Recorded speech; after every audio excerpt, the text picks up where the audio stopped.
All my dear students, in the previous class we have discussed about the introduction of electrochemistry, redox reaction as the fundamental reaction in electrochemistry, and the conductors, insulators, types of conductors, difference between metallic conductors and ionic conductors, and electrolytes, types of electrolytes, strong electrolytes and weak electrolytes, and non-electrolytes, and then conductivity or specific conductivity ಅಂತ ಕೂಡ ಕರಿತೀವಿ, and molar conductivity, SI unit for specific conductivity and molar conductivity, and relationship between conductivity and molar conductivity. So ಈ ಕಾನ್ಸೆಪ್ಟ್ಸ್ಗಳನ್ನ ನಾವು ನೆನ್ನೆ class study ಮಾಡಿದ್ವಿ. So today I am going to start the limiting molar conductance. So how to define limiting molar conductance? Limiting molar conductance. Limiting molar conductance. Limiting molar conductance. So the limiting molar conductance are limiting molar conductivity ಅಂತ ಕೂಡ ಕರೀತಾ ಹೋಗ್ತೀವಿ. So limiting molar conductance is denoted by lambda m naught. Lambda m is the molar conductance ನ represent ಮಾಡಕ್ಕೆ ಬಳಸ್ತೀವಿ. Lambda m naught is the limiting molar conductance. The conductance of electrolytic solution at infinite dilution. The conductance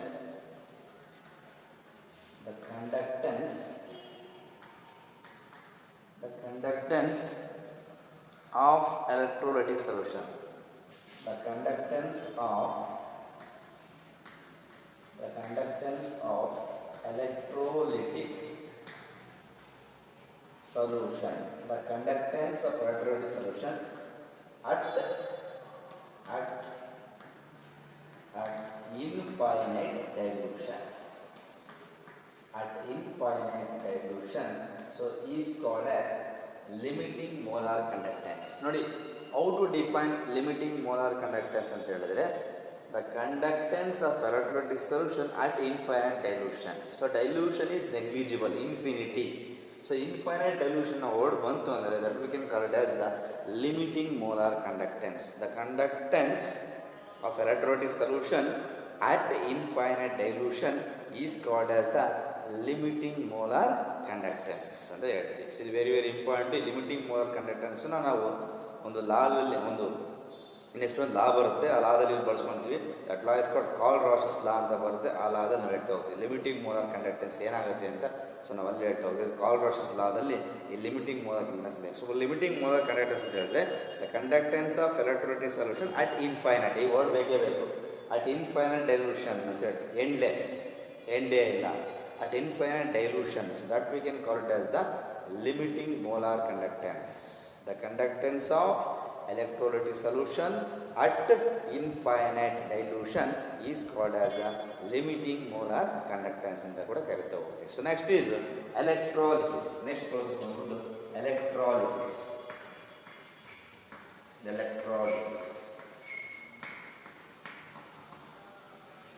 So how to define electrolysis? So the decomposition of electrolytic solution into simple substances by passing electric current through electrolytes. ನೋಡಿ ಇಷ್ಟು ಹೇಳ್ತಿರಲಿಲ್ಲ ಅಂತ ಹೇಳಿದ್ರೆ the decomposition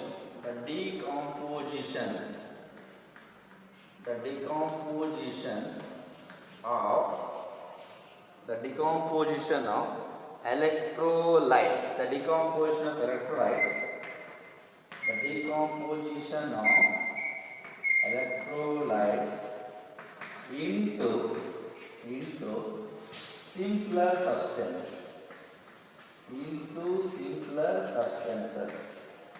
The decomposition of electrolytes into simpler substances by passing electric current through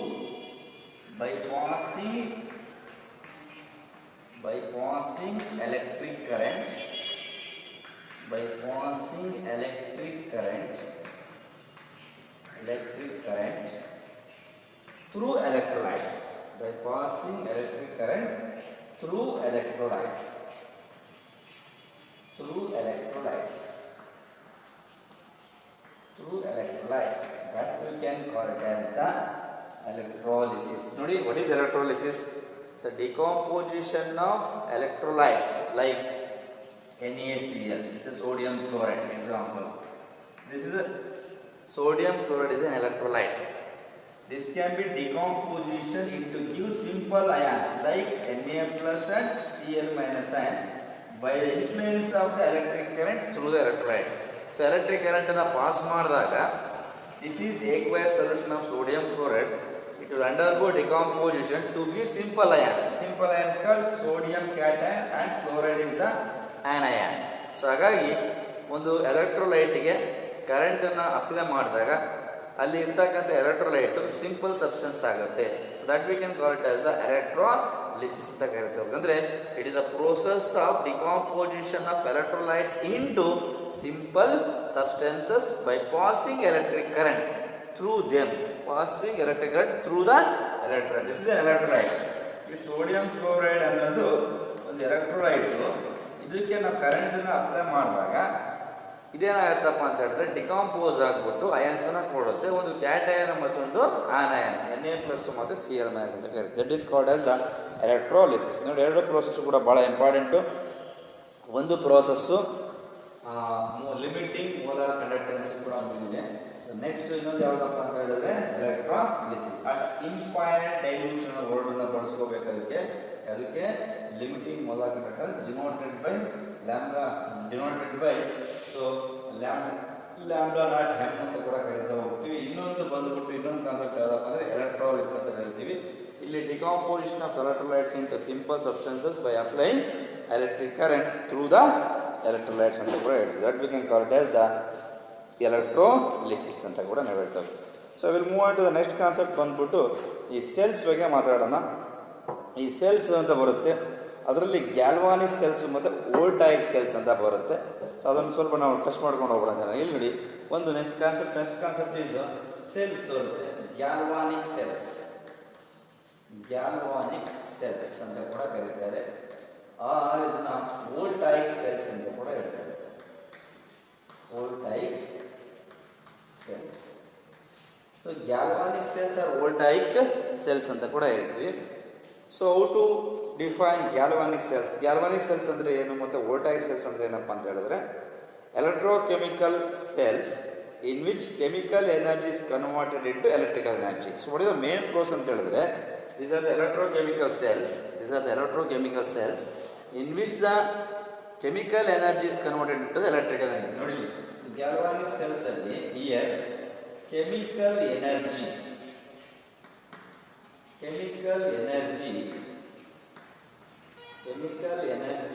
is converted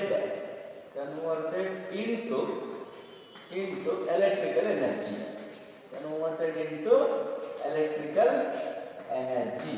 So that we can call it as the galvanic cells and vice versa, or the voltaic cells. So these galvanic cells or voltaic cells are the electrochemical cells in which the chemical energy is converted into electrical energy and vice versa. Electrical energy into chemical. So whatever it is, ಅದಕ್ಕೆ important ಏನಪ್ಪ ಅಂತ ಹೇಳಿದ್ರೆ, first concentration ಏನಪ್ಪ ಅಂತ ಹೇಳಿದ್ರೆ chemical energy is converted into the electrical energy ಅಂತ ಕರಿತೀವಿ. So ಹಾಗಾಗಿ so this galvanic cells are the electrochemical cells in which the chemical energy is converted into the electrical energy. Clear? So ಹಾಗಾಗಿ ಹೇಳ್ತಾರೆ. So ಇಲ್ಲಿ a galvanic cell consist of 2 electrodes. ಇದರಲ್ಲಿ ಒಂದು galvanic cells ಅಲ್ಲಿ this consist of 2 electrodes. This galvanic cell consist of 2 electrodes. This galvanic cell consists of 2 electrodes. 2 electrodes, 2 electrodes ಇರುತ್ತೆ. One is the positive electrode or the cathode ಅಂತ ಕರಿತೀವಿ, and the other one is the negative electrode or anode. So here one is positive electrode. So this positive electrode are called as cathode ಅಂತ ಕೂಡ ಕರಿತೀವಿ. and another is negative electrode. The another one is negative electrode or anode ಅಂತ ಹೇಳ್ತೀವಿ. Anode. So negative electrode ನ anode ಅಂತ ಕರಿತೀವಿ, positive electrode ನ cathode. So total ಆಗಿ ಗ್ಯಾಲ್ವಾನಿಕ್ ಸೆಲ್ ಅಂತ ಹೇಳಿದ್ರೆ ಕೆಮಿಕಲ್ ಎನರ್ಜಿನ ಎಲೆಕ್ಟ್ರಿಕಲ್ ಎನರ್ಜಿಗೆ ಕನ್ವರ್ಟ್ ಮಾಡಬೇಕು. And it consist of 2 electrodes. One is positive electrode. Positive ಎಲೆಕ್ಟ್ರೋಡ್ಗೆ ಇನ್ನೊಂದು ಹೆಸರು ಏನು ಕರಿತೀವಿ? ಕ್ಯಾಥೋಡ್ ಅಂತ ಕರಿತೀವಿ. ನೆಗೆಟಿವ್ ಎಲೆಕ್ಟ್ರೋಡ್ಗೆ ಇನ್ನೊಂದು ಹೆಸರು ಅಂತ ಕರಿತೀವಿ anode. It consist of 2 electrodes. One is cathode and another is the anode ಅಂತ ಕೂಡ ಹೇಳ್ತಾ ಹೋಗ್ತೀವಿ. ಸೊ ಇದಕ್ಕೆ ಬೆಸ್ಟ್ ಎಕ್ಸಾಂಪಲ್ ನಾವು ತಗೊಳ್ಳೋದಾದ್ರೆ ಇಸ್ ಗ್ಯಾಲ್ವಾನಿಕ್ ಸೆಲ್ ಒಂದು ಎಕ್ಸಾಂಪಲ್ ಇದೆ. So that example is called Daniell cell ಅಂತ ಬರುತ್ತೆ. Daniell cell. So Daniell cell is the best example sir. Daniell DANIEL. Okay. So Daniell cell is the best example. ನೋಡಿ, Daniell cell is the galvanic cell in which the negative electrode is zinc and the positive electrode is copper. Negative ಅಂದ್ರೆ ಯಾರು? Anode is zinc, cathode is copper. ನೋಡಿ, this Daniel cell is a galvanic cell. Here negative electrode. Here negative electrode is zinc. Here negative electrode is zinc. That means negative ಅಂದರೆ ಯಾವುದು? Anode is zinc and positive electrode is copper. That means cathode. Clear? So ಹಾಗಾಗಿ ಗ್ಯಾಲ್ವಾನಿಕ್ cell example ಯಾವ್ದು ಕೊಡ್ಬೋದಪ್ಪ ಅಂತ ಹೇಳಿದ್ರೆ Daniel ಸೆಲ್ನ ಕೊಡ್ಬೋದು. ಈ Daniel cell 2 electrodes ಇರುತ್ತೆ. ಕ್ಯಾಥೋಡು copper ಆಗಿರುತ್ತೆ, ಆನೋಡು ಜಿಂಕ್ ಆಗಿರುತ್ತೆ ಅಂತ ಅವ್ರು ಹೇಳ್ತಾ ಹೋಗ್ತಾರೆ ಜನರಲ್ ಆಗಿ. Okay, zinc. Okay, next, so ಇಲ್ಲೊಂದು ಸೆಲ್ ರೆಪ್ರೆಸೆಂಟೇಷನ್ ನಾವು ಕೊಡುವಾಗ ಒಂದು ಇಂಪಾರ್ಟೆಂಟ್ ಕಾನ್ಸೆಪ್ಟ್ ಬರುತ್ತೆ. ಅದನ್ನು ಸಾಲ್ಟ್ ಬ್ರಿಡ್ಜ್ ಅಂತ ಕರಿತೀವಿ. ಏನು ಸಾಲ್ಟ್ ಬ್ರಿಡ್ಜ್ ಅಂತ ಹೇಳಿದ್ರೆ, ಫಾರ್ ಎಕ್ಸಾಂಪಲ್ ಈಗ ನಾವು ಒಂದು ಡೇನಿಯಲ್ ಸೆಲ್ ಅಂತ ನಾವು ತೊಗೊಂಡ್ರೆ, ಫಾರ್ ಎಕ್ಸಾಂಪಲ್ ಈ ರೀತಿ ನೋಡಿದ್ದೀನಿ ನೋಡಿ, ಜಸ್ಟ್ ನಾನು ಸೆಲ್ ರೆಪ್ರೆಸೆಂಟೇಷನ್ ತೋರಿಸ್ಬಿಡ್ತೀನಿ ನಿಮಗೆ. ಈ ರೀತಿ ಒಂದು ಸೆಲ್ ಯಾವ ರೀತಿ ಕನ್ಸ್ಟ್ರಕ್ಟ್ ಮಾಡ್ತಾರೆ, 2 ಪಾರ್ಟ್ ಯಾವ ಬರುತ್ತೆ ಅಂತಂದರೆ ನೋಡಿ, ಈ ರೀತಿ ತೊಗೊಂಡಿದ್ದೀನಿ ನೋಡಿ, ಇಲ್ಲೂ ಕೂಡ ಇದೆ, ಈ ರೀತಿ ನಾನು ತೊಗೊಂಡಿದ್ದೀನಿ. So clear? ಸೊ ಇದರಲ್ಲಿ ಜಿಂಕ್ ಸಲ್ಫೇಟ್ ZnSO4 ಇದೆ ಇಲ್ಲಿ. ಸೊ ಇದರಲ್ಲಿ CuSO4 copper. So zinc is dipped in zinc sulphate and copper is dipped in the copper sulphate ಅಂತ ಹೇಳ್ತಾರೆ. ಇಲ್ಲಿ 2 ಎಲೆಕ್ಟ್ರೋಡ್ಸ್ ನಾವು ತೊಗೊಳ್ತೀವಿ. ಇನ್ನ 2 ಎಲೆಕ್ಟ್ರೋಡ್ಸ್ ತೊಗೊಳ್ತೀವಿ. ಕ್ಲಿಯರ್? 2 ಎಲೆಕ್ಟ್ರೋಡ್ಸ್ ತೊಗೊಳ್ತೀವಿ. ಕ್ಲಿಯರ್? ನೋಡಿ, ಇಲ್ಲಿ 2 ಎಲೆಕ್ಟ್ರೋಡ್ಸ್ ತೊಗೊಳ್ಳುವಾಗ ಇಲ್ಲೊಂದು ಎಲೆಕ್ಟ್ರೋಡ್ ಇದೆ ನೋಡಿ, ಇಲ್ಲೊಂದು ಎಲೆಕ್ಟ್ರೋಡ್ ಇದೆ. ಈ 2 ಎಲೆಕ್ಟ್ರೋಡ್ ಇದೆ. ಓಕೆ, 2 ಎಲೆಕ್ಟ್ರೋಡ್ಸ್ ಈ ಥರ ತೊಗೊಂಡು ಇದೊಂದು ಎಲೆಕ್ಟ್ರೋಡ್ ಇದೆ ನೋಡಿ, ಇಲ್ಲೊಂದು electrode. This is electrode. Okay, this is called zinc electrode. This is called as the copper. So ಇದ್ರ ಮಧ್ಯೆ ಒಂದು ಬ್ರಿಡ್ಜ್ ಬರ್ತಿದೆ, ಸ್ಟೆಪ್ ಇದೆ ನೋಡಿ, 2 ಮಧ್ಯೆ ಒಂದು bridge. So this bridge is called as the salt bridge ಅಂತ ಕರೀತಾರೆ. This bridge is called as the salt bridge ಅಂತ ಕರೀತಾರೆ. What is the function for salt bridge ಅಂತ ಹೇಳಿದ್ರೆ ನೋಡಿ, this is the symbol, this is the schematic representation of picture of the Daniel cell. ನೋಡಿ, Daniel cell ಹೆಂಗಿರುತ್ತಪ್ಪ ಅಂದರೆ zinc sulphate ಅಲ್ಲಿ ಜಿಂಕ್ನ drip ಮಾಡ್ತೀವಿ, copper sulphate ಅಲ್ಲಿ ಕಾಪರ್ನ ಡಿಪ್ ಮಾಡ್ತೀವಿ. ಸೆಲ್ ರೆಪ್ರೆಸೆಂಟೇಷನ್ ಬರೆಯುವಾಗ ನಾವು ಏನು ಮಾಡ್ತೀವಿ ಅಂತ ಹೇಳಿದ್ರೆ, ಜಿಂಕ್ ಅಂತ ಹಿಂಗೆ ತೊಗೊಂಡು Zn2 ಪ್ಲಸ್ AQS ಅಂತ ಬರೆದ್ಬಿಟ್ಟು ಈ ಥರ 2 ಗಿಡನ್ನ ಹಾಕೋದು. This called salt bridge. 2 salt bridge ಇದೆ ಅಂತ. ನೆಕ್ಸ್ಟ್ ಕಾಪರ್ನ ತಗೊಂಡು ಇಸ್ ಕಾಲ್ಡ್ Cu2+, ಇವು ಬರಿಬೋದು. ಇಲ್ಲ ಅಂತ ಹೇಳಿದ್ರೆ ಜಿಂಕ್ನ ಬರ್ಕೊಂಡು ಜಿಂಕ್ ಸಲ್ಫೇಟ್ AQS ಈ ಥರ 2 ಕಡೆಯಲ್ಲಿ ಏನಾಗಬೇಕು, ಯಾಕಂದ್ರೆ this is the bridge between 2 electrodes. ಒಂದು ಕ್ಯಾಥೋಡ್, ಒಂದು ಆನೋಡ್ ಕಡೆ ಇದೆ ಮತ್ತು ಕ್ಯಾಥೋಡ್ ಕಡೆ ಇದೆ. ಸೊ ಹಾಗಾಗಿ ನೋಡಿ, ಕೆಮಿಸ್ಟ್ರಿಯಲ್ಲಿ ಸೆಲ್ ರೆಪ್ರೆಸೆಂಟೇಷನ್ ಬರೆಯುವಾಗ ಈ ಥರ 2 ಲೈನ್ಸ್ ಹಾಕಿದ್ರೆ this indicates the salt bridge. This indicates salt bridge ಅಂತ ಕರಿತೀವಿ. ಅಂತ ಕರಿತೀವಿ ಇದನ್ನ ಸಾಲ್ಟ್ ಬ್ರಿಡ್ಜ್ ಅಂತ ಕರಿತೀವಿ. ಸೊ ಹಾಗಾಗಿ ಈ ಥರ ಬರುತ್ತೆ. ಇಲ್ಲಿ copper is called as copper sulphate AQS ಅಂತ ಕರಿತೀವಿ. ದಿಸ್ ಸೆಲ್ ರೆಪ್ರೆಸೆಂಟೇಷನ್ ಈ ರೀತಿಯಾಗಿರುತ್ತೆ. ನಾನು ಯಾಕೆ ಇದನ್ನು ಬರ್ತೀನಿ ಅಂದರೆ ನೆಕ್ಸ್ಟ್ ಕಾನ್ಸೆಪ್ಟ್ ಬಂದ್ಬಿಟ್ಟು ಸಾಲ್ಟ್ ಬ್ರಿಡ್ಜ್ ಅಂತ ಬರುತ್ತೆ. What is salt bridge and right it's function. Salt bridge and it's function ಅಂತ ಕೂಡ ಸಾಕಷ್ಟು ಸಲ ಹೇಳುವಾಗ ಸಾಲ್ಟ್ ಬ್ರಿಡ್ಜ್ ಅಂದರೆ ಏನು ಅಂತ ಹೇಳಿದ್ರೆ it is an inverted YouTube. Salt bridge ಅಂದರೆ ಈ ರೀತಿ ಸೇಮ್ ನೋಡಿ ಇಲ್ಲಿ ಕಾಣುತ್ತಲ್ಲ ಈ ಥರ ಶೇಪ್ ಇರುತ್ತೆ ಯೂಟ್ಯೂಬ್ ಥರ. This is called as salt bridge ಅಂತ ಕರೀತಾರೆ. ನೋಡಿ ಎರಡು ಮಧ್ಯೆ ನೋಡಿ ದಿಸ್ ಇಸ್ ಸಾಲ್ಟ್ ಬ್ರಿಡ್ಜ್ ಅಂತ ಕರೀತಾರೆ. ನೋಡಿ ಈ ಥರ ಬಂದಿದೆ ಯು ಶೇಪ್. ಇನ್ವರ್ಟೆಡ್ ಯೂಟ್ಯೂಬ್ ಅಂದರೆ ಈ ಥರ ಇದೆ ಕಾಣುತ್ತಾ ಇದು. ದಿಸ್ ಇಸ್ ಯೂಟ್ಯೂಬ್ ಅಂತ ಕರಿತೀವಿ. ಯು ಶೇಪಲ್ಲಿ ಇದೆ. ಯು ಶೇಪಲ್ಲಿ ಯೂಟ್ಯೂಬ್ ಅಂತ ಕರಿತೀವಿ. ಇನ್ವರ್ಟೆಡ್ ಅಂದರೆ ಬೋರ್ಡ್ ಉಲ್ಟಾ. This is inverted YouTube. This called salt bridge ಅಂತ ಕರಿತಾವೆ. ಈ ಥರ ಮಾಡ್ಬಿಟ್ಟು ಜನರಿಗೆ ಎರಡು ಕನೆಕ್ಷನ್ಸ್ ಕೊಟ್ಟು ನೋಡಿ ಈ ಎರಡೂ ಕಡೆಯಲ್ಲಿ ಸಾಲ್ಟ್ ಬ್ರಿಡ್ಜನ್ನ ಮಾಡ್ತಾರೆ. This is called salt bridge ಅಂತ. ನೋಡಿ ಈ ರೀತಿ ಕೂಡ ಹೇಳ್ತಾರೆ. ಕೆಲವು ಟೆಕ್ಸ್ಟ್ ಬುಕ್ಕಲ್ಲಿ ಜನರಲ್ ಈ ರೀತಿ ತೊಗೊಳ್ತಾರೆ. ಹಿಂಗೆ ಬರದ ಈ ಥರ ರೆಪ್ರೆಸೆಂಟೇಷನ್ ತೊಗೊಂಡ್ಬಿಟ್ಟು ಎಲೆಕ್ಟ್ರೋಡ್ಸ್ಗಳನ್ನ ಡಿಪ್ ಮಾಡಿದ್ರು, ಇಲ್ಲೊಂದು ಎಲೆಕ್ಟ್ರೋಡ್ಸ್ಗಳನ್ನ ಡಿಪ್ ಮಾಡಿದ್ರು. ಡಿಪ್ ಮಾಡಿಬಿಟ್ಟು ಇವನ್ನ ಕನೆಕ್ಟ್ ಮಾಡ್ತಾ ಇರ್ತಾರೆ. ಒಂದು ಪೊಟೆನ್ಷಿಯಲ್ ಕನೆಕ್ಟ್ ಮಾಡ್ತಾರೆ. ಇದಾದ್ಮೇಲೆ ಇದು ಒಳಗಡೆ ಒಂದನ್ನು ಈ ಥರ ಮೂಡಿಸ್ತಾರೆ. ನೋಡಿ ದಿಸ್ ಶೇಪ್ ಇದಿಲ್ಲ. This is called salt bridge. This is called as the salt bridge U shape. Salt bridge ಏನು ಯು ಶೇಪ್ ಇರುತ್ತೆ. ಹಾಗಾಗಿ ನೋಡಿ ಈ ಥರ ರೆಪ್ರೆಸೆಂಟೇಷನ್ ಇಲ್ಲಿ ಬರ್ತಕ್ಕಂಥದ್ದು ಇದು ಆ್ಯನೋಡು, ಇದು ಕ್ಯಾಥೋಡ್. ಅದು ಆನೋಡ್, ಇದು ಕ್ಯಾಥೋಡ್. ಇಲ್ಲೇನಿದೆಯಲ್ಲ ದಿಸ್ ಯು ಶೇಪ್ ಕಾಣುತ್ತಲ್ಲ ಹೀಗೆ. ಸೊ ದಿಸ್ ಯು ಶೇಪ್ ಏನಿದೆಯಲ್ಲ this is called as a salt bridge ಅಂತ ಕರೀತಾರೆ. ಸೊ ಈ ಸಾಲ್ಟ್ ಬ್ರಿಡ್ಜ್ ಈ ರೀತಿ ಬರೆದ್ರೆ ಯೂಟ್ಯೂಬ್ ಅಂತ ಕರಿತೀವಿ. ಯು ಶೇಪ್ ಇರೋದ್ರಿಂದ ಇದನ್ನು ತಿರುಗಿಸಿ ಬರೆದಾಗ ರಿವರ್ಸ್ ಬರೆದ ಉಲ್ಟಾ ಬರೆದ್ರೆ ಇದನ್ನು ಇನ್ವರ್ಟೆಡ್ ಯೂಟ್ಯೂಬ್ ಅಂತ ಕರಿತೀವಿ. ಅಂತ ಕರಿತೀವಿ ಇದನ್ನ ಇನ್ವರ್ಟೆಡ್ ಯೂಟ್ಯೂಬ್. ಸೊ ಅದನ್ನು ನೆಕ್ಸ್ಟ್ ಕಾನ್ಸೆಪ್ಟ್ ನಾನು ಹೇಳ್ತಾ ಹೋಗ್ತೀನಿ ನಿಮಗೆ. So first of all Daniel cell ಅಂತ ಹೇಳಿದ್ರೆ ಅದೊಂದು ಎಲೆಕ್ಟ್ರೋಕೆಮಿಕಲ್ ಅದು ಎಲೆಕ್ಟ್ರೋಕೆಮಿಕಲ್ ಸೀರೀಸ್ ಆಫ್ ಸೆಲ್ಸಲ್ಲಿ ಗ್ಯಾಲ್ವಾನ್ ಸೆಲ್ಸಿಗೆ ಎಕ್ಸಾಂಪಲ್ ಆಗಿದೆ. ಅದರಲ್ಲಿ ಎರಡು ಎಲೆಕ್ಟ್ರೋಡ್ಸ್ ಬರ್ತವೆ. ಅದ್ರ ಜೊತೆ ಒಂದು ಸಾಲ್ಟ್ ಬ್ರಿಡ್ಜ್ ಕೂಡ ಬರುತ್ತೆ. ಅವೆರಡು ಎಲೆಕ್ಟ್ರೋಡ್ಸ್ ಯಾವುದಪ್ಪ ಅಂತ ಹೇಳಿದ್ರೆ ಒಂದು ಜಿಂಕು ಅಲ್ಲಿ ಆ್ಯನೋಡ್ ಆಗಿರುತ್ತೆ, ಕಾಪರ್ ಕ್ಯಾಥೋಡ್ ಆಗುತ್ತೆ. ಆ್ಯನೋಡ್ ಅಂದರೆ ನೆಗೆಟಿವ್ ಎಲೆಕ್ಟ್ರೋಡ್ ಅಂತ ಕರಿತೀವಿ. ಸೊ ಕ್ಯಾಥೋಡನ್ನು ಪಾಸಿಟಿವ್ ಎಲೆಕ್ಟ್ರೋಡ್ ಅಂತ ಕರಿತೀವಿ. ಅದ್ರ ಜೊತೆಗೆ ಒಂದು ಯು ಶೇಪಿನ ಒಂದು ಸಾಲ್ಟ್ ಬ್ರಿಡ್ಜ್ ಬರುತ್ತೆ. ಅದು ನಾವು ಇನ್ವರ್ಟೆಡ್ ಯೂಟ್ಯೂಬ್ ಅಂತ ಕರಿತೀವಿ. ಸೊ ಈಗ ನೆಕ್ಸ್ಟ್ ಕಾನ್ಸೆಪ್ಟ್ ಬಂದ್ಬಿಟ್ಟು ಸಾಲ್ಟ್ ಬ್ರಿಡ್ಜ್ ಅಂದರೆ ಏನು, ಅದರ ಫಂಕ್ಷನ್ ಏನು, ಯಾಕೆ ನಾವು ಬಳಸ್ತೀವಿ ಅಂತ ನಾವು ನೆಕ್ಸ್ಟ್ ನೋಡ್ತಾ ಹೋಗೋಣ ಈಗ. ಸೊ ನೋಡಿ, ಸೊ ನಿಮಗೆ ಎಕ್ಸಾಂಪಲ್ ಚಾನ್ಸ್ ಇರುತ್ತೆ. What is salt bridge? So mention it's function ಅಂತ ಕೂಡ ಕೇಳುವಾಗ ಅದೊಂದು ಕಾನ್ಸೆಪ್ಟ್ನ ಯಾವುದೇ ಕಾರಣಕ್ಕೂ ಯೂಸ್ ಮಾಡ್ಕೊಬೇಡಿ. ಸಾಲ್ಟ್ ಬ್ರಿಡ್ಜ್ ಅಂದರೆ ಏನಂತ ನೋಡೋಣ ನೋಡಿ. ನೆಕ್ಸ್ಟ್ ಬಂದ್ಬಿಟ್ಟು salt bridge. Salt bridge and its function. Salt bridge and its function. So what is salt bridge? ಇಲ್ಲಿ ಹೇಳ್ತಾರೆ ಸಾಲ್ಟ್ ಬ್ರಿಡ್ಜ್ ಅಂತ ಹೇಳಿದ್ರೆ ನಿಮಗೆ ಯೂಟ್ಯೂಬ್ ಥರ ಬರುತ್ತೆ. ಅದನ್ನು ಇನ್ವರ್ಟೆಡ್ ಇರ್ತದೆ. ಸಾಲ್ಟ್ ಬ್ರಿಡ್ಜ್ ಅಂತ ಹೇಳಿದ್ರೆ it is an inverted YouTube. It is on inverted. It is an inverted YouTube. It is an inverted YouTube. Okay, mobile ಬರೋ ಯೂಟ್ಯೂಬ್ ಅಲ್ಲ ಮತ್ತೆ. ಓಕೆ, ಇಲ್ಲಿ ಹೇಳುವಾಗ so it is an inverted U tube containing non reacting ions.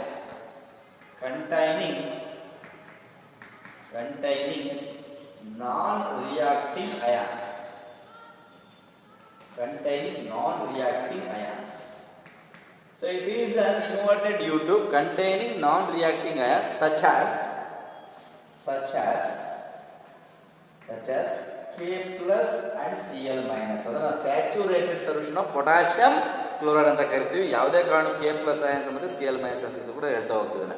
So containing non reacting ions such as K plus and Cl minus. Okay. Dissolve in agar-agar gel. Dissolve in agar-agar gel. Gel ಬರುತ್ತೆ use ಮಾಡ್ತಿದ್ದ. Dissolve in agar-agar gel. That is called salt bridge. ಹೆಂಗೆ ಅಂತ ಹೇಳಿದ್ರೆ ಈ ರೀತಿ shape ಇರುತ್ತದೆ YouTube. ನೋಡಿ ಇಲ್ಲಿ ಈ ಥರ ಶೇಪ್ ಇದೆ. ಈ ಯೂಟ್ಯೂಬ್ ಒಳಗಡೆ ಫಿಲ್ ಮಾಡ್ತಾರಲ್ಲ, ಆ ಫಿಲ್ ಮಾಡ್ತಕ್ಕಂತಹ reacting containing non-reacting such as KCl. ಅದಕ್ಕೆ ನಾವು ಸ್ಯಾಚುರೇಟೆಡ್. ನೋಡಿ ಯೂಟ್ಯೂಬ್ ಅಂದರೆ glass. This is made of glass. Glass tube ಇದೆ, ಎಲ್ಲ ಗ್ಲಾಸೇ ಹೋಲ್ಸಿರುತ್ತೆ. ಸೊ ಒಂದು ಗ್ಲಾಸನ್ನ ಟ್ಯೂಬ್ನ ಯು ಶೇಪ್ ಇರ್ತಕ್ಕಂಥ ಗ್ಲಾಸ್ ಟ್ಯೂಬನ್ನ ತೊಗೊಂಡು ಅದರ ಒಳಗಡೆ ಏನು ಮಾಡ್ತಾರಪ್ಪ ಅಂತ ಹೇಳಿದ್ರೆ KCl ತುಂಬ್ತಾರೆ. KCl ಅಂದರೆ ಏನು? Potassium chloride. Saturate solution potassium ಕ್ಲೋರೈಡ್ನ ಫಿಲಪ್ ಮಾಡಿ ಈ ಕೆಳಭಾಗನ ಸೀಲ್ ಮಾಡ್ತಾರೆ. ಒಂದು ಗಮ್ಮಿಂದ ಸೀಲ್ ಮಾಡ್ತಾರೆ. ಅದು ಒಂದು ಒಂದು ಜನರಲ್ ಏನಪ್ಪ ಅಂತ ಹೇಳಿದ್ರೆ ಅದು ಮೋಲ್ಟನ್ ಸ್ಟೇಟ್ ಅಂತ ಕರಿತೀವಿ. ಒಂದು ಸಬ್ಸ್ಟೆನ್ಸ್ನ ತೊಗೊಂಡು ಸೀಲ್ ಮಾಡ್ತಾರೆ. ಈ ಸೀಲ್ ಮಾಡೋ ಸಬ್ಸ್ಟೆನ್ಸ್ ಯಾವ್ದಪ್ಪ, ಜೆಲ್. ಆ ಜೆಲ್ಲಿಗೆ ಅಂತ ಕರಿತೀವಿ ಅಂದರೆ ಅಗಾರ್ ಅಗಾರ್ ಜೆಲ್. ನಾವು ಪೇಸ್ಟ್ ನೋಡ್ತೀವಲ್ಲ, ಟೂತ್ ಪೇಸ್ಟ್ ಜೆಲ್ ಇರಲ್ಲ, ಆ ರೀತಿ ಜೆಲ್ ಇರುತ್ತೆ. ಆ ಜೆಲ್ನ ತೊಗೊಂಡು ಇದ್ರೊಳಗಡೆ ಏನು ಮಾಡ್ತಾರೆ, KCl ಫಿಲಪ್ ಮಾಡ್ತಾರೆ. KCl ಫಿಲಪ್ ಮಾಡಿ ಆ KCl ಸೊಲ್ಯೂಷನ್ ಒಳಗೆ ಹಿಂಗಿರುತ್ತೆ. ಸೊಲ್ಯೂಷನ್ ಒಳಗೆ ಎಂಟ್ರ್ ಆಗಬಾರ್ದು ಅಂದ್ಬಿಟ್ಟು ಇವೆರಡೂ ಬದಿನೂ ಕೂಡ ಅಗಾರ್ ಅಗಾರ್ ಜೆಲ್ಲಿಂದ ಸೀಲ್ ಮಾಡ್ತಾರೆ. ಸೀಲ್ ಮಾಡ್ತಾರೆ ಅಂದರೆ ಎರಡೂ ಬದಿನೂ ಕೂಡ ಮುಚ್ಚುತ್ತಾರೆ ಜನರಲ್ಲಾಗಿ. That is called as the salt bridge ಅಂತ ಕರಿತೀವಿ. ಕ್ಲಿಯರ್? ಸಾಲ್ಟ್ ಬ್ರಿಡ್ಜ್ ಅಂತ ಹೇಳಿದ್ರಪ್ಪ ಅಂದರೆ it's an inverted U tube containing non reacting ions. ನೋಡಿ, ಯಾವುದೇ ಕಾರಣಕ್ಕೂ K ಮತ್ತು Cl ಅಯಾನ್ಸ್ಗಳು ರಿಯಾಕ್ಷನ್ಸಲ್ಲಿ ಇನ್ವಾಲ್ವ್ ಆಗಲ್ಲ. ಸೊ ಹಾಗಾಗಿ ಈ ಸಾಲ್ಟ್ ಬ್ರಿಡ್ಜ್ನ ಫಂಕ್ಷನ್ ನೆಕ್ಸ್ಟ್ ಹೇಳ್ತೀವಿ. ಯಾಕೆ ಹಾಕ್ಬೇಕು ಇದನ್ನು, ಏನಿದ್ರ ಅವಶ್ಯಕತೆ ಏನು ಅಂತ ಹೇಳಿದಾಗ ನೆಕ್ಸ್ಟ್ ಕಾನ್ಸೆಪ್ಟಲ್ ಫಂಕ್ಷನ್ಸ್ ಬಗ್ಗೆ ಮಾತಾಡೋಣ. ಫಸ್ಟ್ ಆಫ್ ಸಾಲ್ಟ್ ಬ್ರಿಡ್ಜ್ ಅಂದ್ರೆ ಏನಪ್ಪ ಅಂತ ಹೇಳಿದ್ರೆ, ಸಾಲ್ಟ್ ಬ್ರಿಡ್ಜ್ ಅಂತ ಹೇಳಿದ್ರೆ it is an inverted U tube containing non reacting ions K+ and Cl- ions and ಇಲ್ಲಿ ಹೇಳುವಾಗ dissolve in agar agar gel. So ಇವೆರಡನ್ನೂ ಕೂಡ ಈ ಅಗಾರ್ ಅಗಾರ್ ಜೆಲ್ನ ಡಿಸಾಲ್ವ್ ಮಾಡ್ತೀವಿ ಅಂತ ಹೇಳಿದ್ರೆ ಸೀಲ್ ಮಾಡೋದು ಜನರಲ್ಲಾಗಿ. ಸೊ ಇವೆರಡು ಭಾಳ ಇಂಪಾರ್ಟೆಂಟ್ ಕಾಂಪೌಂಡ್. ಒಂದು ಸಾಲ್ಟ್ ಬ್ರಿಡ್ಜ್ ಕನ್ಸ್ಟ್ರಕ್ಟ್ ಆಗಬೇಕಂತ ಹೇಳಿದ್ರೆ ಒಂದು ಅಗಾರ್ ಅಗಾರ್ ಜೆಲ್ ಬೇಕು, ಮತ್ತು saturated solutions of potassium chloride, nothing but K+ ions ಮತ್ತು Cl- ions. So K+ Cl- nothing but potassium chloride solution ಅಂತ ಕರಿತೀವಿ. ಅದಕ್ಕೆ ನಾವು saturated solution of potassium chloride ಅಂತ ಕೂಡ ಕರೀಬೋದು ಜನರಲ್ಲಾಗಿ. ಸೊ ಇದೊಂದು ಪಾಯಿಂಟ್ಸ್. ಓಕೆ, ಸೊ ನೆಕ್ಸ್ಟ್ ಬಂದ್ಬಿಟ್ಟು ನಾನೀಗ ಸಾಲ್ಟ್ ಬ್ರಿಡ್ಜ್ ಅಂದರೆ ಏನಂತ ಆಯಿತು. ಈಗ ಸಾಲ್ಟ್ ಬ್ರಿಡ್ಜ್ನ ಫಂಕ್ಷನ್ ಏನು, ಯಾಕೆ ಬೇಕು salt bridge? What is essential for salt bridge ಅಂತ ಹೇಳಿದಾಗ next functions of salt bridge. Next functions of salt bridge. ನೋಡಿ, ಮೊದಲ ಫಂಕ್ಷನ್ ಏನು ಹೇಳುತ್ತೆ, ಮೊದಲನೇ ಪಾಯಿಂಟ್ ಅಂತ ಹೇಳಿದ್ರೆ it is essential to complete the circuit. ಒಂದು ಸರ್ಕ್ಯೂಟ್ ಕಂಪ್ಲೀಟ್ ಆಗಬೇಕು ಅಂತ ಹೇಳಿದ್ರೆ ಕ್ಯಾಥೋಡು ಆ್ಯನೋಡು ಎರಡನ್ನೂ ಕೂಡ ಪೊಟೆನ್ಷಿಯಲ್ ಸೋರ್ಸಿಗೆ ಅಪ್ಲೈ ಮಾಡಿದ್ದೀವಿ. ಬಟ್ ಸಾಲ್ಟ್ ಬ್ರಿಡ್ಜ್ ಇದ್ರೆ ಮಾತ್ರ ಸರ್ಕ್ಯೂಟ್ ಕಂಪ್ಲೀಟ್ ಆಗುತ್ತೆ ಅಂತ ಹೇಳ್ತಾರೆ. ಕ್ಲಿಯರ್? ಹೇಳುವಾಗ ಒಂದು ಸರ್ಕ್ಯೂಟ್ ಕಂಪ್ಲೀಟ್ ಆಗಬೇಕಂತ ಹೇಳಿದ್ರೆ ಯಾರಿರಬೇಕು, ಸಾಲ್ಟ್ ಬ್ರಿಡ್ಜ್ ಇರಬೇಕು. ಹಾಗಾಗಿ it is essential for to complete the it is essential to complete the salt bridge ಅಂತ ಕೂಡ ಹೇಳ್ತಾರೆ. It is essential to complete the circuit ಅಂತ ಹೇಳ್ತೀವಿ. ನೋಡಿ, salt it is essential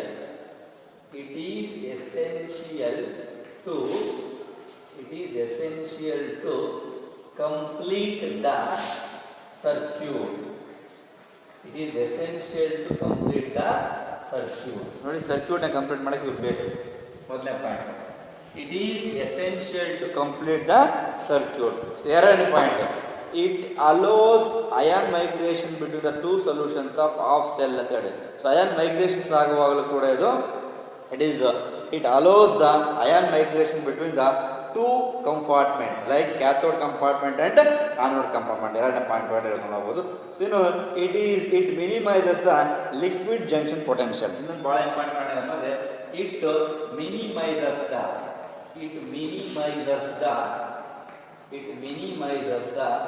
liquid junction potential. It minimizes the liquid junction potential. It's ಭಾಳ important. Liquid junction potential ಅಂದರೆ ಒಂದು cathodic ಮತ್ತು ಆನೋಡಿಕ್ ಮತ್ತೆ ಜಂಕ್ಷನ್ ಆಗಿ ವರ್ಕ್ ಮಾಡುತ್ತೆ. So liquid junction potential it minimises the liquid junction potential. ಅಂದರೆ ಯಾವುದೇ ರೀತಿಯ ಟರ್ಬಿಡಿಟಿ ಅಥವಾ ಪ್ರಿಸಿಪಿಟೇಟಿ ಬರಬಾರ್ದು ಆ ರೀತಿ ಇದನ್ನು ಲಿಕ್ವಿಡ್ ಜಂಕ್ಷನ್ ಪೊಟೆನ್ಷಿಯಲ್ನ ಮೇಂಟೈನ್ ಮಾಡ್ತಾ ಹೋಗುತ್ತೆ. ಎರಡೂ ಕಡೆ ಒಂದು ಕ್ಯಾಥೋಡಿಕ್ ಕಂಪಾರ್ಟ್ಮೆಂಟ್ ಮತ್ತು ಆನೋಡಿಕ್ ಕಂಪಾರ್ಟ್ಮೆಂಟ್ ಮಧ್ಯೆ ಇದು ಲಿಕ್ವಿಡ್ ಜಂಕ್ಷನ್ ಪೊಟೆನ್ಷಿಯಲ್ನ ಮಿನಿಮೈಸ್ ಮಾಡ್ತಾ ಹೋಗುತ್ತೆ. ಎರಡನೇ. ಸೊ ನೆಕ್ಸ್ಟ್ ನಾಲ್ಕನೇ point, it maintains the electrical neutrality of the solution in both cathode and anode compartments. ಇನ್ನೊಂದು ಲಾಸ್ಟ್ ಪಾಯಿಂಟ್ ಏನಪ್ಪ ಅಂದರೆ, ಸೊ ಫಸ್ಟ್ನೇದು it is essential to complete the circuit.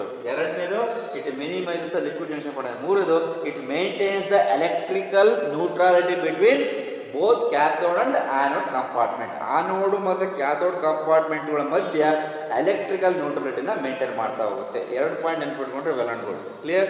Two marks ಏನಾದ್ರು ಕೇಳಿದ್ರೆ, ಸೊ ಸಾಲ್ಟ್ ಬ್ರಿಡ್ಜ್ ಅಂತ ಹೇಳಿದ್ರೆ it is an inverted U tube containing non reacting ions K+ and Cl- dissolved in agar agar gel ಅಂತ ಹೇಳ್ಕೊಳ್ಳಿ. So what is the function ಅಂತ ಹೇಳಿದ್ರೆ it minimises the liquid junction potential. It is essential for complete circuit. ಮೂರನೇದು it maintains the electrical neutrality between cathode and anode compartment. Anode ಮತ್ತು cathode compartment ಮಧ್ಯೆ salt bridge ಇರಲೇಬೇಕು. Salt bridge ಇರಲಿಲ್ಲ ಅಂದರೆ circuit complete ಆಗಲ್ಲ, liquid junction potential maintain ಆಗಲ್ಲ, ಮತ್ತು electrical ನ್ಯೂಟ್ರಲಿಟಿ ಕೂಡ ಮೇಂಟೈನ್ ಆಗಲ್ಲ. ಈ ಮೂರು ಪಾಯಿಂಟಿಗೋಸ್ಕರ ಬೇಕೇ ಬೇಕು.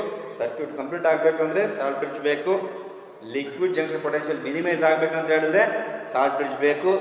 ಎಲೆಕ್ಟ್ರಿಕಲ್ ನ್ಯೂಟ್ರಲಿಟಿನ ಕ್ಯಾಥೋಡು ಮತ್ತು ಆನೋಡ್ ಕಂಪಾರ್ಟ್ಮೆಂಟ್ಗಳ ಮಧ್ಯೆ ಮೇಂಟೈನ್ ಮಾಡಬೇಕು ಅಂತ ಹೇಳಿದ್ರು ಕೂಡ ಸಾಲ್ಟ್ ಬ್ರಿಡ್ಜ್ ಬೇಕಾಗುತ್ತೆ. ಸೊ ಹಾಗಾಗಿ ಸಾಲ್ಟ್ ಬ್ರಿಡ್ಜ್ ಇದ್ದರೆ ಮಾತ್ರ ಈ ಒಂದು ಸರ್ಕ್ಯೂಟ್ ಕಂಪ್ಲೀಟ್ ಆಗುತ್ತೆ ಅಂತ ನಾವು ಹೇಳ್ಬೋದು. ಸೊ ಇದು very very important.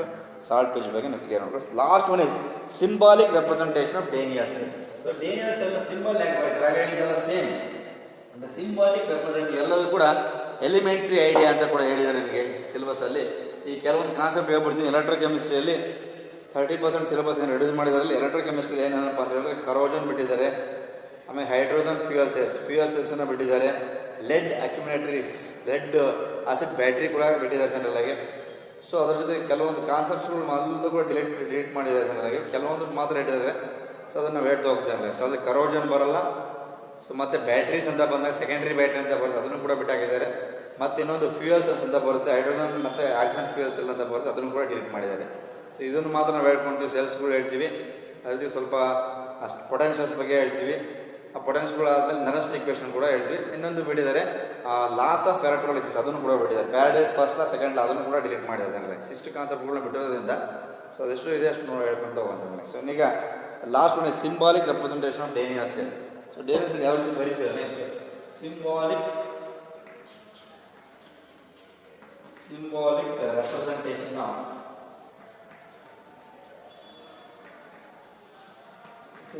representation of Daniell cell. Symbolic representation of Daniell cell ಹೇಳಿದ್ರೆ ಈಗ zinc sulfate, copper sulfate in between the salt bridge. ನೋಡಿ ಅದೇ ರೀತಿ ಇದು zinc solid state, zinc sulfate ZnSO4 ಇನ್ನೂ ಬರ್ಕೋಬಹುದು. ಸೊ ಇಲ್ಲ ಸಾಲ್ಟ್ ಬೇಕಾದ್ರೆ ಅಯಾನ್ಸ್ ಬರೆಯೋದು Zn2+ ಅಯಾನ್ಸ್. ಸೊ ಈ ರೀತಿ ಹಾಕಿ ಜನರಲ್ಲಾಗಿ ನೋಡಿ ಈ ರೀತಿ. ಸೊ ಓಕೆ ಡಬಲ್ ಲೈನ್ಸ್ ಬಂತು ಅಂದರೆ ಈ ಡಬಲ್ ಲೈನ್ ಬಂದರೆ this is called as the salt bridge. That we can call it as the salt bridge ಅಂತ ಕೂಡ ಕರಿತಾ ಹೋಗ್ಬೋದು. ನೆನಪಿರಲಿ ನಾನು ಸುಮ್ಮನೆ ಬರ್ತು ತೋರಿಸಿ ಅಷ್ಟೇ. ನೆಕ್ಸ್ಟ್ ಇದೇ ರೀತಿ ಬರೆಯುವ ಜನರು ಏನು ನೋಡ್ಕೊಳ್ಬೇಕಾದ್ರೆ Cu2+ copper is also called aqueous and this is called as the Cu. This is the symbolic representation of the Daniell cell. So Daniell cell na symbolic representation ಅಂದ್ರೆ zinc electrode is dipped in the zinc sulfate and copper atom dipped in the copper sulfate. So equilibrium maintained between the salt bridge, both the compartment, cathodic compartment and anodic compartment. So that cell is called as the Daniell cell ಅಂತ ಕರೀತೀವಿ. ನೋಡಿ ಇಷ್ಟು ಕ್ಲಾಸಲ್ಲಿ Daniell cell ಅನ್ನೋದು ಗ್ಯಾಲ್ವಾನಿಕ್ ಸೆಲ್ಗೆ example. So ಗ್ಯಾಲ್ವಾನಿಕ್ cell ಕೆಲಸ ಏನು? Chemical ಎನರ್ಜಿನ electrical ಎನರ್ಜಿಯಾಗಿ convert ಮಾಡಬೇಕು.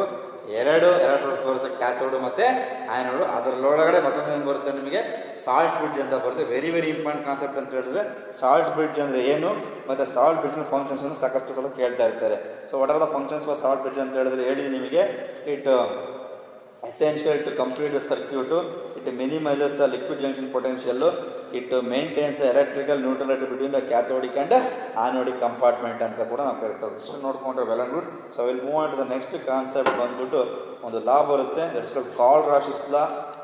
ಅದಾದಮೇಲೆ ಪೊಟೆನ್ಷಿಯಲ್ಸ್ ಅಂತ ಬರುತ್ತೆ, ಎಲೆಕ್ಟ್ರೋ ಪೊಟೆನ್ಷಿಯಲ್ಸು ಮತ್ತು ಸ್ಟ್ಯಾಂಡರ್ಡ್ ಪೊಟೆನ್ಷಿಯಲ್ಸ್ಗಳು, ಆಮೇಲೆ ಫ್ಯಾಕ್ಟರ್ಸ್ ಅಫೆಕ್ಟಿಂಗ್ ಎಲೆಕ್ಟ್ರೋ ಪೊಟೆನ್ಷಿಯಲ್ಸು. ಸೊ ಅದರ ಜೊತೆಗೆ ನೆಕ್ಸ್ಟ್ ನರ್ವ್ಸ್ ಈಕ್ವೇಷನ್ ಅಂತ ಬರುತ್ತೆ. ಸೊ ನರ್ವ್ಸ್ ಈಕ್ವೇಷನ್ ಅದ್ರ ಮೇಲೆ ಪ್ರಾಬ್ಲಮ್ಸ್ಗಳು ನೋಡ್ಕೊಳ್ತಾ ಹೋಗೋಣ ಜನರಲೈಸ್. ಅಷ್ಟನ್ನು ನಾವು ನೋಡಿಕೊಂಡು ಸೊ ನೆಕ್ಸ್ಟ್ ಒಂದು ಅಥವಾ 2 ಕ್ಲಾಸಲ್ಲಿ ಎಲೆಕ್ಟ್ರೋಕೆಮಿಸ್ಟ್ರಿ ಕಂಪ್ಲೀಟ್ ಮಾಡ್ಬೋದು generalise. Okay next will move on. Next concept is Kohlrausch's law of ionic migration. Next concept ಬಂದ್ಬಿಟ್ಟು Kohlrausch's law of ionic migration. So ನೋಡಿ ಸ್ಪೆಲ್ಲಿಂಗ್ ಸ್ವಲ್ಪ ಡಿಫ್ರೆಂಟ್ ಆಗಿದೆ ಇದನ್ನು, ಸರ್ 2 ಮಾರ್ಕ್ಸಿಗೆ ಕೇಳಿದ್ರಿಂದ.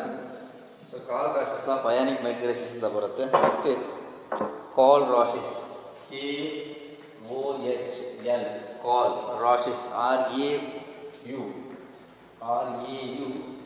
RAUSCHS apostrophe,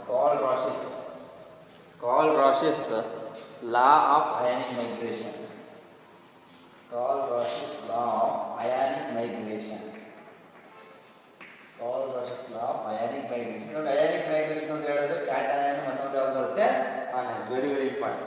Kohlrausch's law of ionic migrations ಅಂತ ಕೂಡ ಕರಿತೀವಿ. ಈ ಲಾ ಏನು ಹೇಳುತ್ತೆ, ಇಲ್ಲಿ ಭಾಳ ಇಂಪಾರ್ಟೆಂಟ್ ಕಾನ್ಸೆಪ್ಟ್ ಏನು ಬೇಕು ನಮಗೆ ಅಂತ ಹೇಳಿದ್ರೆ, ಸೊ ಇಲ್ಲಿ molar conductance, the conductance of electrolytic solution at infinite dilution. ನೆನ್ಪಿಟ್ಕೊಳ್ಳಿ, ದ ಮೋಲಾರ್ ಕಂಡಕ್ಟೆನ್ಸ್ ಹೊರಡು ಹೇಳ್ತಾರೆ ಇಲ್ಲಿ, molar conductance of an electrolyte, the molar conductance of an electrolyte at infinite dilution ಅಂತ ಹೇಳ್ತಾರೆ. ನೆನ್ಪಿಟ್ಕೊಳ್ಳಿ, ಅಟ್ ಇನ್ಫೈನೈಟ್ ಡೈರೆಕ್ಷನ್ ಅಂತ ಬಂತು ಅಂದರೆ ಅದನ್ನು ಲಿಮಿಟಿಂಗ್ ಮೋಲಾರ್ ಕಂಡಕ್ಟೆನ್ಸ್ ಅಂತ ಕರಿತೀವಿ, denoted by lambda naught M ಅಂತ ಕೂಡ ಕರಿತೀವಿ. ಸೊ ಆ ಲಿಮಿಟಿಂಗ್ ಮೋಲಾರ್ ಕಂಡಕ್ಟೆನ್ಸ್ ಅಂದರೆ ಏನು? The molar conductance of an electrolyte at infinite dilution. ಹೇಳಿದಿಲ್ಲ, ಇನ್ಫೈನೈಟ್ ಡೈಲ್ಯೂಷನ್ ಒಂದು ಟರ್ಮ್ಸ್ ಎಲ್ಲಿ ಬಳಸ್ಕೊತೀವಿ ನಾವು ಅಂದರೆ ಕಾಲ್ರಸ್ ಲಾ ಬಳಸ್ಕೊತೀವಿ ನಾವು. ಸೊ ಕಾಲ್ರಸ್ ಲಾ ಹೇಳಬೇಕು ಅಂತ ಹೇಳಿದ್ರೆ ನಾವೇನು ಟರ್ಮ್ನ ಬಳಸ್ಕೊತೀವಿ ಅಂದರೆ limiting molar conductance. Limiting molar conductance ಅಂತ ಹೇಳಿದ್ರು ಕೂಡ ಒಂದೇ, ಬೇಡ.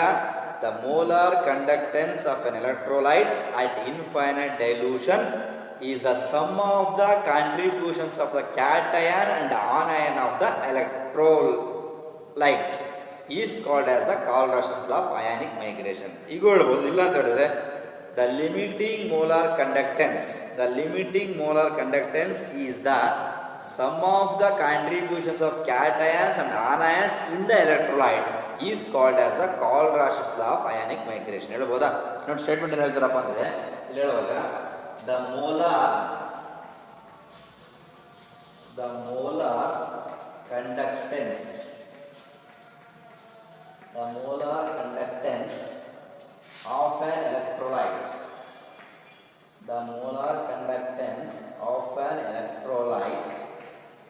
is the molar conductance of an electrolyte is the okay the molar conductance of an electrolyte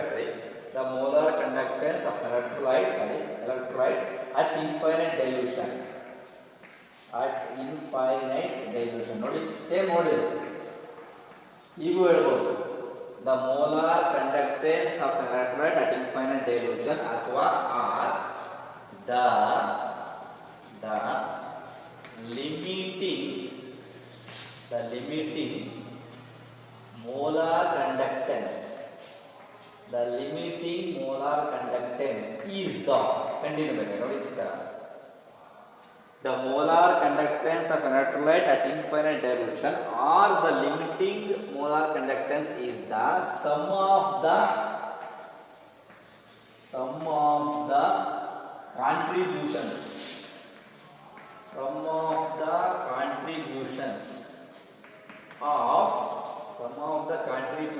of cations and anions. Sum of the contributions of the cations and anions of the electrolyte. Sum of the contributions of cations and anions of the electrolyte. So that we can call it as the Cauchy law of ionic migration. ಆಗ ಹೇಳ್ಕೋಬೋದು ನೀವು the molar conductance of an electrolyte at infinite dilution ಅಂದರೂ ಕೂಡ ಒಂದೇ. So this statement is nothing but limiting molar conductance ಅಂದರೂ ಕೂಡ ಒಂದೇ. At infinite dilution ಅಂತ ಹೇಳಿದ್ರು ಕೂಡ ಒಂದೇ, ಲಿಮಿಟಿಂಗ್ ಮೋಲಾರ್ ಕಂಡಕ್ಟೆನ್ಸ್ ಅಂತ ಹೇಳಿದ್ರು ಕೂಡ ಒಂದೇ. Both are same. ಸೊ ಹಾಗಾಗಿ is the sum of the contributions of cations and anions ಅಂತ ಕೂಡ ಕರಿತೀವಿ. This is mathematically written as, ಈ ರೀತಿ ಕೂಡ ಬರ್ತೀವಿ ಜನರಲ್ಲಾಗಿ. So this is mathematically written as, this metal ಅಂತ ಬರ್ತೀವಿ, ಇದನ್ನ ಎಮ್ ಫಾರ್ ಎ ಮೆಟಲ್ ಅಂತ ಬರ್ತೀವಿ molar conductance. This is for here ಬರೆಯುವಾಗ ಪ್ಲಸ್ ಕ್ಯಾಟಯನ್ಸ್ ಒಂದೊಂದೇ ಬರ್ತೀವಿ ಇಲ್ಲಿ anions plus this is called as the minus ಅಂತ ಕೂಡ ಬರ್ತೀವಿ. ಈ ರೀತಿ ಬರ್ಕೊಳ್ಬೋದು ನೋಡಿ. ಇದನ್ನು ಕಾಲ್ರಸ್ ಮೇಲೆ ಕೆಲವು ಎಕ್ಸಾಂಪಲ್ಸನ್ನು ಕೊಟ್ಟು ಕೇಳ್ತಾರೆ. Write the Kohlrausch for the example of sodium chloride, potassium chloride ಅಂತ ಕೇಳ್ತಾರೆ. ಅದು ಬರೆಯೋದು ಬರ್ಕೊಳ್ಳಿ. ಸೊ ವೆರಿ ಸಿಂಪಲ್ ನೋಡಿ, ಈ ಜಾಗದಲ್ಲಿ NaCl ಅಂತ ಬರ್ಕೋಬೇಕು. So this will gives rise to here Na plus and here Cl minus. ಒಂದು ಮಾರ್ಕ್ಸಿಗೆ ಕೇಳ್ತಾರೆ ಇದೆ. So write the Cauchy equations, write the Cauchy mathematical representation for the saturated solution of sodium chloride ಅಂತ ಕೇಳ್ತಾರೆ. Sodium chloride ಕೇಳಿದ, ಅದು ಯಾವುದೋ ಒಂದು ಪೊಟ್ಯಾಷಿಯಂ ಕ್ಲೋರೈಡ್ KCl ಕೇಳಿದ್ರೆ ಇದು ಕೂಡ ಅಷ್ಟೇ ನೋಡಿ. This is called as lambda naught. ಇಲ್ಲಿ ಬರೆಯುವಾಗ KCl is equal to K plus and here Cl minus. This is the representation. Clear?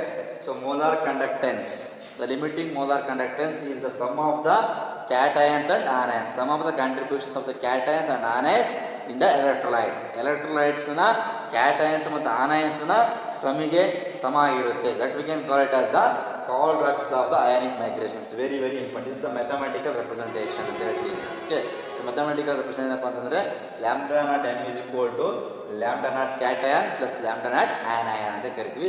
ಇದನ್ನು ಸೊ ಕೆಲವೊಂದು ಎಲೆಕ್ಟ್ರೋಲೈಟ್ಸ್ ಬರೆಯೋದಾದರೆ ಸೋಡಿಯಂ ಕ್ಲೋರೈಡ್ ಎಲೆಕ್ಟ್ರೋಲೈಟ್ ಬರೆಯೋದಾದರೆ ಇದನ್ನು Na plus lambda naught plus Cl minus ಅಂತ ಬರಿತೀವಿ. ಹಾಗಾಗಿ ಸೋಡಿಯಂ ಕ್ಲೋರೈಡ್ ಎಕ್ಸಾಂಪಲ್ ಕೇಳಿದ್ದಾರೆ, 1 ಮಾರ್ಕ್ಸ್ ಅಂತ ಕೇಳ್ತಾ ಇರ್ತಾರೆ. This is the important representation for the Kohlrausch's law ಅಂತ ಕೂಡ ಹೇಳ್ಬೋದು. That's all. ಓಕೆ, ಇದನ್ನು ನಾವು ನೋಡ್ಕೊಳ್ಳಿ. This is the Kohlrausch's law finding values complete ಆಗ್ತದೆ. ಇದು ಮುಗಿತು. Next I will move on to the next concept ಬಂದ್ಬಿಟ್ಟು. So next concept is next one is electrode potential. Electrode potential ಅಂದರೆ ಏನು ಮತ್ತು ನರ್ವ್ಸ್ ಈಕ್ವೇಷನ್ ನೋಡ್ಕೊಂಬಿಡೋಣ ಜನರಲ್ಲಾಗಿ. ಸೊ ಅದಕ್ಕಿಂತ ಮುಂಚಿನ ಒಂದು ವರ್ಡ್ ಇದೆ, ಇಲ್ಲಿ ನೆನಪು ಮಾಡಿದೆ, variation of specific conductance and molar conductance ಅಂತ ಒಂದು ವರ್ಡ್ ಬರುತ್ತೆ. ಅದನ್ನು ಕ್ಲಿಯರ್ ಮಾಡ್ಬಿಡ್ತೀನಿ. ಈಗ ನೋಡಿ, ಇಲ್ಲಿ ವೇರಿಯೇಷನ್ ಆಫ್ ನೆಕ್ಸ್ಟ್ ಹೇಳಿ variation of molar conductance. Molar conductance ರೀತಿ ಬರ್ಕೊಂಡು ಸಿಂಪಲ್ ಆಗಿ ಏನು ಹೇಳಿದಿಲ್ಲ, lambda variation of molar conductance and specific conductance K. So variation of molar conductance ಅಂತ ಹೇಳಿದ್ರೆ ಲ್ಯಾಂಬ್ಡಾಮ್ ಅಂತ ಕರಿತೀವಿ. ಹೇಳಿದ್ರೆ ನಿನ್ನೆ ಸಿಂಬಲಲ್ಲಿ ಅದನ್ನು ಲ್ಯಾಂಬ್ಡಾಮ್ ಅಂತ ಕರಿತೀವಿ. ವೇರಿಯೇಷನ್ ಆಫ್ ಸ್ಪೆಸಿಫಿಕ್ ಕಂಡಕ್ಟೆನ್ಸ್ ಅಂತ ಹೇಳಿದ್ರೆ ಕೆ ಫಾರ್ ಕಪ್ಪ ಅಂತ ಕೂಡ ಹೇಳಿದ್ದೀನಿ.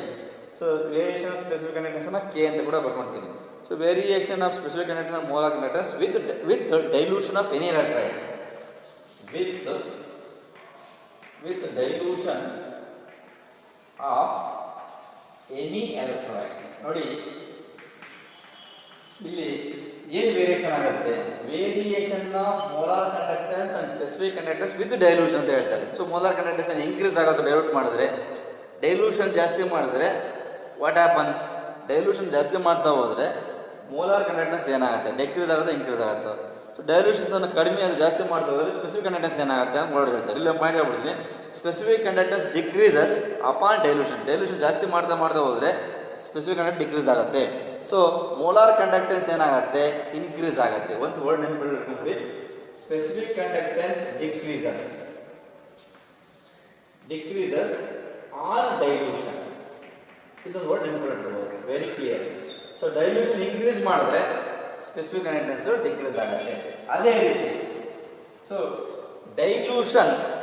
ಡೈಲ್ಯೂಷನ್ ಇದೆಯಾ ಜನರಿಗೆ, ಡೈಲ್ಯೂಷನ್ ಏನಾಗುತ್ತೆ, ಸ್ಪೆಸಿಫಿಕ್ ಕಂಡಕ್ಟೆನ್ಸ್ ಡಿಕ್ರೀಸ್ ಆಗುತ್ತೆ, ಬಟ್ ಮೋಲಾರ್ ಕಂಡಕ್ಟೆನ್ಸ್ ಇನ್ಕ್ರೀಸ್ ಆಗುತ್ತೆ. So molar conductance increases on dilution. This is increases.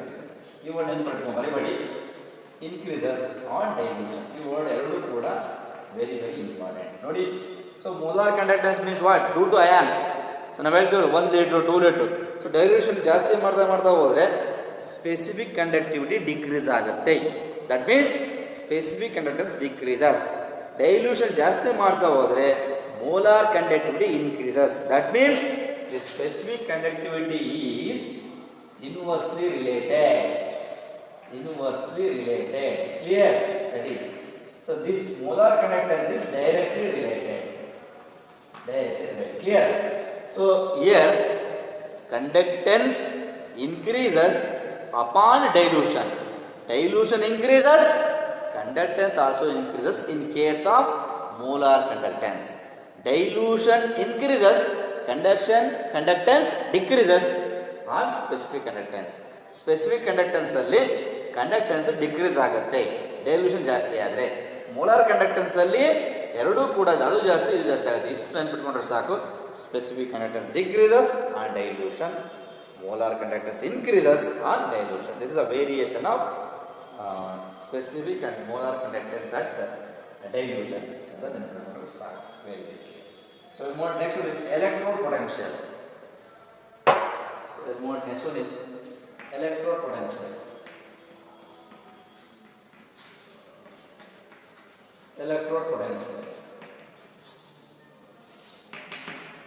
Electrode potential. What is electrode potential? ನೋಡಿ, electrode potential ಅಂತ ಒಂದು ಬರುತ್ತೆ, ಇನ್ನೊಂದು ಸ್ಟ್ಯಾಂಡರ್ಡ್ electrode potential ಅಂತ ಕೂಡ ಬರುತ್ತೆ. ಸೊ electrode potential ಅಂತ ಹೇಳಿದ್ರೆ the potential developed when a metal is in equilibrium with a solution of its own ions. That is called as the electrode potential. This electrode potential is denoted by E and the electrode potential. Nodili, the potential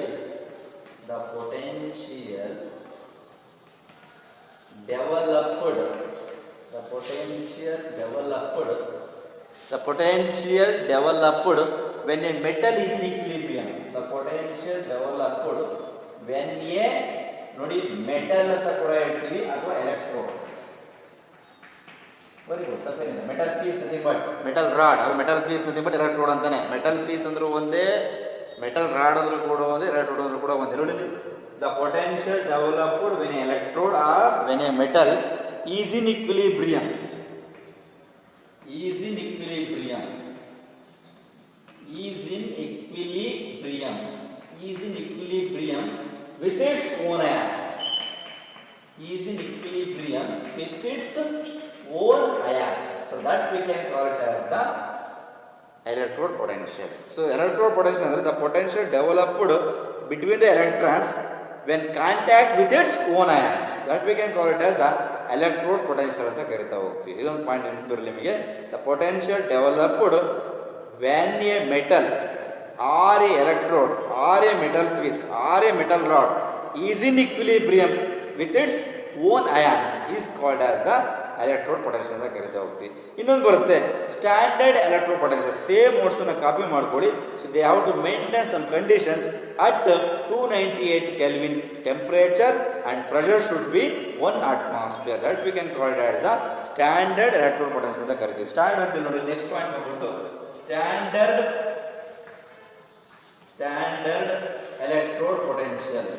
same ನೋಡಿ, standard electrode potential ಅಂದರೆ ಏನು? Standard electrode potential ಅಂತ ಹೇಳಿದ್ರೆ ಇದನ್ನು E not ಅಂತ ಕರಿತೀವಿ. Same statement ನೋಡಿ, the potential developed when A metal is in equilibrium with its own ions at 298 Kelvin temperature and 1 bar 1 atmosphere pressure ಅಥವಾ 101.3 kilopascal. So this condition you have to maintain, that we can call it the standard electrode potential. 298 Kelvin temperature ಮತ್ತು 1 atmosphere pressure ಅಥವಾ 101.3 kilopascal ಅನ್ನೋ condition ಬಂದರೆ ಅದಕ್ಕೆ ನಾವೇನಂತ ಕರಿತೀವಿ? Standard electrode potential ಅಂತ ಕರಿತೀವಿ. ಸೊ 298 ಅಥವಾ 1 atmosphere ನಾವು ಕಂಡೀಷನ್ಸ್ ಬರಲಿಲ್ಲ ಅಂದರೆ ಅದು electrode potential. Electrode potential same statement ತೊಗೋಬೇಕು. ಟೆಂಪ್ರೇಚರ್ ಕಂಡೀಷನ್ ಮತ್ತು ಪ್ರೆಷರ್ ಕಂಡೀಷನ್ ಬರೆದ್ರೆ ಅದನ್ನು ನಾವೇಂತ ಕರಿತೀವಿ? ಸ್ಟ್ಯಾಂಡರ್ಡ್ ಎಲೆಕ್ಟ್ರೋಡ್ ಪೊಟೆನ್ಷಿಯಲ್ ಅಂತ ಕರಿತಾ ಹೋಗ್ತೀವಿ. ಇದಕ್ಕೆ ಸಂಬಂಧಪಟ್ಟಂಗೆ ಈ ಒಂದು ಎಲೆಕ್ಟ್ರೋಡ್ ಪೊಟೆನ್ಷಿಯಲ್ ಮತ್ತು ಸ್ಟ್ಯಾಂಡರ್ಡ್ ಎಲೆಕ್ಟ್ರೋಡ್ ಪೊಟೆನ್ಷಿಯಲ್ ಮೇಲೆ ಒಂದು ಸಿಂಗಲ್ ಎಲೆಕ್ಟ್ರೋಡ್ ಪೊಟೆನ್ಷಿಯಲ್ ಅಂತ ಕೂಡ ಕರಿತೀವಿ. ಸೊ ಅದರ ಮೇಲೆ ಒಂದು ಇಕ್ವೇಷನ್ ಇದೆ, ವೆರಿ ವೆರಿ ಇಂಪಾರ್ಟೆಂಟ್ ಇಕ್ವೇಷನ್. ಅದನ್ನು ನರ್ಸ್ಟ್ ಇಕ್ವೇಷನ್ ಅಂತ ಕೂಡ ಕರಿತೀವಿ. ಆ ನರ್ಸ್ಟ್ ಇಕ್ವೇಷನ್ ನೆಕ್ಸ್ಟ್ ಕ್ಲಾಸ್ ನಾವು ಸ್ಟಡಿ ಮಾಡ್ತಾ ಹೋಗೋಣ. ಸೊ ಅದಕ್ಕಿಂತ ಮುಂಚೆ ಇನ್ನೊಂದು ಪಾಯಿಂಟ್ ಅದನ್ನು ಕ್ಲಿಯರ್ ಮಾಡಿಬಿಡ್ತೀನಿ. So factors affecting the electrode potential ಅಂತ ಒಂದು ಬರುತ್ತೆ. ಸೊ ಯಾವ ಫ್ಯಾಕ್ಟರ್ಸು ಎಲೆಕ್ಟ್ರೋಡ್ ಪೊಟೆನ್ಷಿಯಲ್ ಮೇಲೆ ರೆಸ್ಪಾನ್ಸಿಬಲ್ ಆಗಿದೆ ಅದನ್ನು ಕ್ಲಿಯರ್ ಮಾಡಿಕೊಂಡು ಸೊ ನೆಕ್ಸ್ಟ್ ಕ್ಲಾಸಲ್ಲಿ ನಾವು ನೋಡೋದನ್ನ ಡಿಸ್ಕಸ್ ಮಾಡೋಣ. ನೋಡಿ, ಫ್ಯಾಕ್ಟರ್ಸ್ ಅಫೆಕ್ಟಿಂಗ್ ಎಲೆಕ್ಟ್ರೋಡ್ ಪೊಟೆನ್ಷಿಯಲ್ ಅಂತ ಹೇಳಿದ್ರೆ 4 ಪಾಯಿಂಟ್ಸ್ ನೋಡ್ಬೋದು. ಜನರಲ್ ಆಗಿ ಟೆಂಪ್ರೇಚರ್ ಅಂತ ಒಂದು ಪಾಯಿಂಟ್ ಬರುತ್ತೆ. ಸೊ ಇನ್ನೊಂದು nature of the electrode or metal piece or metal rod. Metal piece ಅಂದರೂ ಕೂಡ ಒಂದೇ, ಎಲೆಕ್ಟ್ರೋಡ್ ಅಂದರೂ ಕೂಡ ಒಂದು ನೇಚರ್. ಸೊ ಎರಡನೇ ಪಾಯಿಂಟ್ ಟೆಂಪ್ರೇಚರ್. ಸೊ ಮೂರನೇದು concentration of the ions in solution ಒಳಗಡೆ ಇದೆಯಲ್ಲ ಅಯಾನ್ಸ್ಗಳು concentration, Na+, Cl- or K+, Cl- Zn2+ SO4 2 ions. So ಅಂದರೆ concentration of the ions in the ಸೊಲ್ಯೂಷನ್ಸ್ನ ಒಳಗಡೆ ಇರ್ತಕ್ಕಂಥ ಅಯಾನ್ ಕಾನ್ಸಂಟ್ರೇಷನ್ಗಳ ಮೇಲೂ ಕೂಡ ಎಲೆಕ್ಟ್ರೋಡ್ ಪೊಟೆನ್ಷಿಯಲ್ ಅವಲಂಬಿತವಾಗಿರುತ್ತೆ. ಬಿಕಾಸ್ ಅದಕ್ಕೆ ಹೇಳಿದೆ the solution of its own ions ಅಂತ ಹೇಳಲ್ಲ ಸ್ಟೇಟ್ಮೆಂಟ್ ಹೇಳುವಾಗ. The solution of its own ions ಅಂತ ಹೇಳುವಾಗ so the ions are also responsible for the electrode potential. ಮೂರನೇ ಪಾಯಿಂಟ್. ಸೊ ನಾಲ್ಕನೇ point nature of the ions the solutions. So nature also very very important. ಯಾವ nature ಇದೆ ionic nature's ಅಂತ ಹೇಳಿದಾಗ ಅದು ಕೋವೆಲೆಂಟಿಂಗ್ nature ಇದೆಯೋ, ಅದು ಮೆಟಾಲಿಕ್ ನೇಚರ್ ಇದೆಯೋ, ಮಾಲಿಕ್ಯುಲರ್ ನೇಚರ್ ಇದೆಯೋ. So nature is also very important. ಹಾಗಾಗಿ ಈ 4 ಪಾಯಿಂಟ್ ಕೂಡ ಭಾಳ ಇಂಪಾರ್ಟೆಂಟು. ಒಂದು nature of the electrode, temperature, concentration of ions the solution ಮತ್ತು ಇನ್ನೊಂದು nature of ions in the solutions. ಇಷ್ಟು ಪಾಯಿಂಟ್ಸ್ ನೋಡ್ಕೊಂಡ್ರೆ ಸಾಕು. ಸೊ ಇನ್ನು ಉಳಿದಂಥ ನೆಕ್ಸ್ಟು ನರ್ಸ್ಟ್ ಇಕ್ವೇಷನ್ ಅಂತ ಬರುತ್ತೆ. ಆ ನರ್ಸ್ಟ್ ಇಕ್ವೇಷನ್ಸನ್ನು ನೆಕ್ಸ್ಟ್ ಕ್ಲಾಸಲ್ಲಿ ನೋಡ್ತಾವೆ. ಸೊ ಇವತ್ತಿನ ಕ್ಲಾಸಲ್ಲಿ ನಾವೇನು ಸ್ಟಡಿ ಮಾಡಿದ್ದೀವಪ್ಪ ಅಂದರೆ ಸೊ ವೆರಿ ಇಂಪಾರ್ಟೆಂಟ್ ಅಂದರೆ ಜನರಲ್ ಸ್ಟಡಿ ಮಾಡ್ತಿದ್ದ ಕಾನ್ಸೆಪ್ಟ್ ಯಾವ್ದಪ್ಪ ಅಂತ ಹೇಳಿದ್ರೆ ಒಂದು limiting molar conductance denoted by λm0 ಅಂತ ಕೂಡ ಕರಿತಾ ಹೋಗ್ತೀವಿ. ಅದರ ಜೊತೆಗೆ ಎಲೆಕ್ಟ್ರಾಲಿಸಿಸ್ ಅಂತ ಸ್ಟಡಿ ಮಾಡಿದ್ದೀವಿ. ಅದರ ಜೊತೆಗೆ ನಾವು ಗ್ಯಾಲ್ವಾನಿಕ್ ಸೆಲ್ಸನ್ನು ಎಲೆಕ್ಟ್ರೋಕೆಮಿಕಲ್ ಸೆಲ್ ಅಂತ ಕರೀತಾರೆ, ಅಥವಾ ಇನ್ನೊಂದು ಹೆಸರು ವೋಲ್ಟಾಯಿಕ್ ಸೆಲ್ ಅಂತ ಹೇಳ್ತಾರೆ. ಅದಕ್ಕೆ ಎಕ್ಸಾಂಪಲ್ ಬಂದ್ಬಿಟ್ಟು ಡೇನಿಯಲ್ ಸೆಲ್ ಅಂತ ಹೇಳಿದ್ವಿ. ಆ ಡೇನಿಯಲ್ ಸೆಲ್ಸಲ್ಲಿ ನಾವು ಡೇನಿಯಲ್ ಸೆಲ್ ಕನ್ಸ್ಟ್ರಕ್ಟ್ ಮಾಡಬೇಕಂತ ಹೇಳಿದ್ರೆ zinc, dipped in zinc sulfate and copper is dipped in copper sulfate. You have to maintain certain potential and dipped in the salt bridge.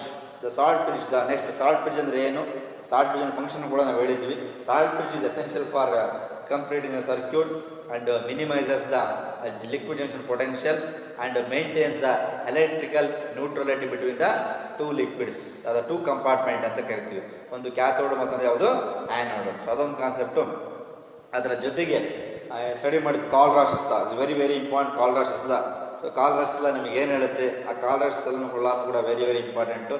ಆ ಕಾಲ್ rashes ನಮಗೆ ಹೇಳ್ತಕ್ಕಂಥದ್ದು ಏನಪ್ಪ ಅಂತ ಹೇಳಿದ್ರೆ, ಆ limiting molar conductance of electrolyte is sum of the contributions of the cations ಮತ್ತೊಂದು ಯಾವುದು anions. ಅದು ಮ್ಯಾಥಮೆಟಿಕಲ್ ಫಾರ್ಮ್ಗಳನ್ನ ಹೇಳಿದ್ದೀವಿ.